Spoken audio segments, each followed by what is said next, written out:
क्या एक छोटा सा चैप्टर फिनिश करने के लिए तुमको कई दिनों का टाइम लग जाता है और वहीं एक छोटा सा कॉन्सेप्ट याद करने या समझने के लिए कई घंटों का समय देना पड़ता है।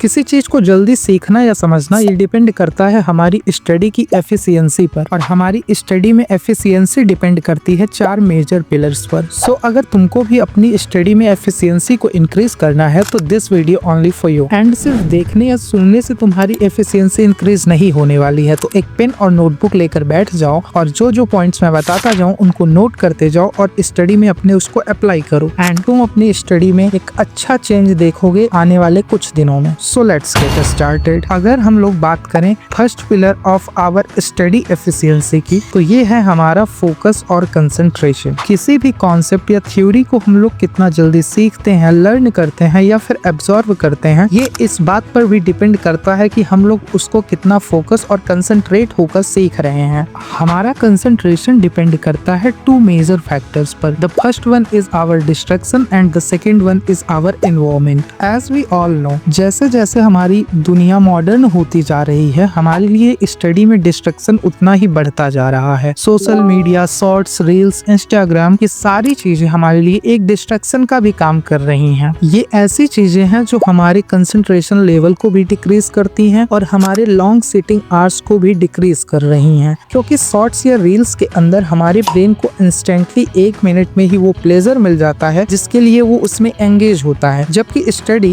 एक लॉन्ग टर्म एक्टिविटी है जिसमें हमें किसी चीज को सीखने या समझने के लिए एक अच्छा खासा टाइम इन्वेस्ट करना पड़ता है। सो अगर हम लोग शॉर्ट्स या रील्स को एक लिमिट से ज्यादा देखना स्टार्ट कर देते हैं तो हमारे ब्रेन को एक इंस्टेंट सिग्नल जाता है जिससे हमारे ब्रेन के लिए लॉन्ग टर्म स्टडी एक बोरिंग एक्टिविटी हो जाती है और वो उसे ज्यादातर नेग्लेक्ट करने की कोशिश करने लगता है। हमें डिस्ट्रैक्शन की प्रॉब्लम तो समझ आ गई, अब बात करते हैं इसके सॉल्यूशन की। अगर मैं तुमको बोलूं कि आज से तुम रील्स देखना, शॉर्ट्स देखना इंस्टेंट छोड़ दो, तो ये बहुत इम्पॉसिबल सी बात होगी, क्योंकि ऐसा पॉसिबल नहीं हो सकता है। कोई भी डिस्ट्रैक्शन हम लोग अचानक से नहीं छोड़ सकते हैं, हमें उसके टाइम इंटरवल को धीरे धीरे करके रिड्यूस करना है, जिससे हमारे ब्रेन को ज्यादा प्रॉब्लम भी नहीं होगी और हम लोग अपने डिस्ट्रैक्शन से बच जाएंगे। Now let's talk about the next impact of concentration which is our environment. हमारा कंसंट्रेशन इस बात पर भी डिपेंड करता है कि हम लोग कैसे एनवायरनमेंट में या फिर कैसे प्लेस पर बैठकर स्टडी कर रहे हैं, क्योंकि कभी कभी हमारे चारों तरफ कुछ ऐसी एक्टिविटीज हो रही होती हैं जो बार बार हमारे फोकस और कंसंट्रेशन को अपनी तरफ खींचती हैं, जो हमारी स्टडी के लिए हार्मफुल होता है। सो हमें एक ऐसे एनवायरनमेंट की जरूरत होती है जहाँ पर कोई भी ऐसी चीज प्रेजेंट ना हो जो हमारे कंसंट्रेशन लेवल को डिक्रीज करे। अब एनवायरनमेंट का ये मतलब नहीं कि तुम्हारे पास एक बहुत अच्छा सा वेल डेकोरेट रूम होना चाहिए। एनवायरनमेंट का मतलब एक ऐसा कोना होना चाहिए जहाँ पर तुम अच्छे से बैठकर अपनी स्टडी कर सको और जहाँ ज्यादा नॉइस भी ना हो, या फिर तुम कोई एक पब्लिक लाइब्रेरी भी ज्वाइन कर सकते हो जहाँ तुम आराम से बैठकर पढ़ सकते हो। Now let's talk about the second pillar of our study efficiency which is organised planning. किसी भी काम को करने के लिए हमारे पास एक वेल डिफाइंड प्लान होना बहुत ज्यादा जरूरी है, क्योंकि अगर हमारे पास एक अच्छा सा प्लान नहीं होगा तो हम लोग कोई भी काम कभी भी उठाकर करने लगेंगे, जिससे हमारी एफिशिएंसी डिक्रीज होने लगेगी। इसलिए स्टडी में हमें एक वेल डिफाइंड प्लान की जरूरत होती है, कि मतलब हमें किस टाइम पर क्या पढ़ना है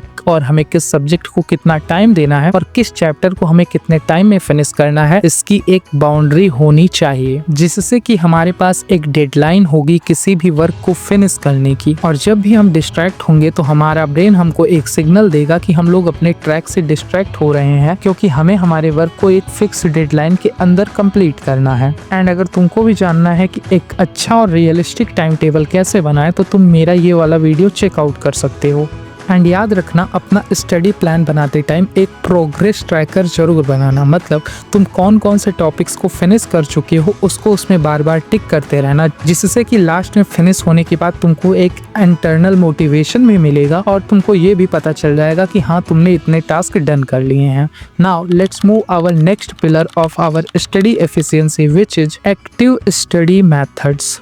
हम में से ज्यादातर लोगों के लिए स्टडी एक बोरिंग एक्टिविटी हो सकती है और और हम सभी लोग जानते हैं कि ये हमारे लिए इम्पोर्टेंट भी है। सो हमें हमारी स्टडीज में कुछ ऐसे मेथड्स का यूज करना चाहिए जो हमारा उसमें इंटरेस्ट भी बनाए रखें और हमें स्टडी के साथ एंगेज करके रखें। लाइक तुम किसी भी चीज को पढ़ते टाइम उसको विजुअलाइज कर सकते हो, उसके विजुअलाइजेशन का कोई वीडियो देख सकते हो, या फिर तुम प्रोमोड्रोमो टेक्निक यूज कर सकते हो जिसमें 25 minute study and then 5 minute का ब्रेक लेना होता है। और अगर तुम अपनी स्टडी को पार्ट्स में ब्रेक करके करोगे तो तुम उसमें बोर नहीं होगे। एंड अगर तुमको एक फुली डेडिकेटेड वीडियो चाहिए on topic active study method then please tell me in comment section. Now let's move our next and major pillar of our study efficiency which is revision and self assessment. हमारा brain एक ऐसी machine है जो ज्यादातर data को store कर सकता है, लेकिन जब हम लोग उसमें नए डाटा को स्टोर करने के लिए इनपुट देते हैं तो वो कुछ पुराना डाटा डिलीट कर देता है। लेकिन अगर हम लोग ये चाहते हैं कि हम लोग पुराना डाटा डिलीट ना होने दें और नए डाटा को भी स्टोर करने साथ में, तो हमें अपने पुराने डाटा को रिवाइज करना पड़ता है। और अगर हम लोग किसी भी टॉपिक या कॉन्सेप्ट को जितनी ज्यादा से ज्यादा टाइम्स तक रिवाइज करेंगे वो उतना ही हमारे ब्रेन में डीपली सेट होता जाएगा। और एट द एंड जब एग्जाम टाइम पर हमें उसको दोबारा पढ़ने की जरूरत होगी तब हमें बहुत ही कम टाइम लगेगा उस पूरे चैप्टर को रिवाइज करने के लिए। और अगर साइंटिफिक रिसर्च की माने तो हम लोग किसी भी कॉन्सेप्ट को मैक्स टू मैक्स 3 दिन के अंदर भूल जाते हैं, तो हमें हर 3 दिन के अंदर में ही उसको एक बार रिवाइज करते रहना है। या फिर हम लोग एक एरर डायरी भी बना सकते हैं। एरर डायरी का मतलब कि हम लोग जिन चीजों को बार बार भूल रहे हैं उनको उस डायरी में नोट कर लें और उन्हें फ्रिक्वेंटली देखते रहें, तब भी हम लोगों को वो कॉन्सेप्ट अच्छे से याद हो जाएंगे। सो अगर हम लोग अपने चारों पिलर्स को एक बार समराइज करें, so the first pillar is our concentration and next one is our well defined planning study time table and third is our active study method and fourth last one is our revision. So ये वो 4 major pillars थे जिनको अगर आप अपनी study में include कर लेते हो तो आपको एक अच्छा चेंज देखने को मिलेगा। सो अगर ये वीडियो आपको थोड़ा सा भी हेल्पफुल लगा हो तो अपने किसी एक फ्रेंड के साथ शेयर करना ताकि उसको भी इसका प्रॉफिट हो सके। And don't forget to check our other videos. Thanks for watching.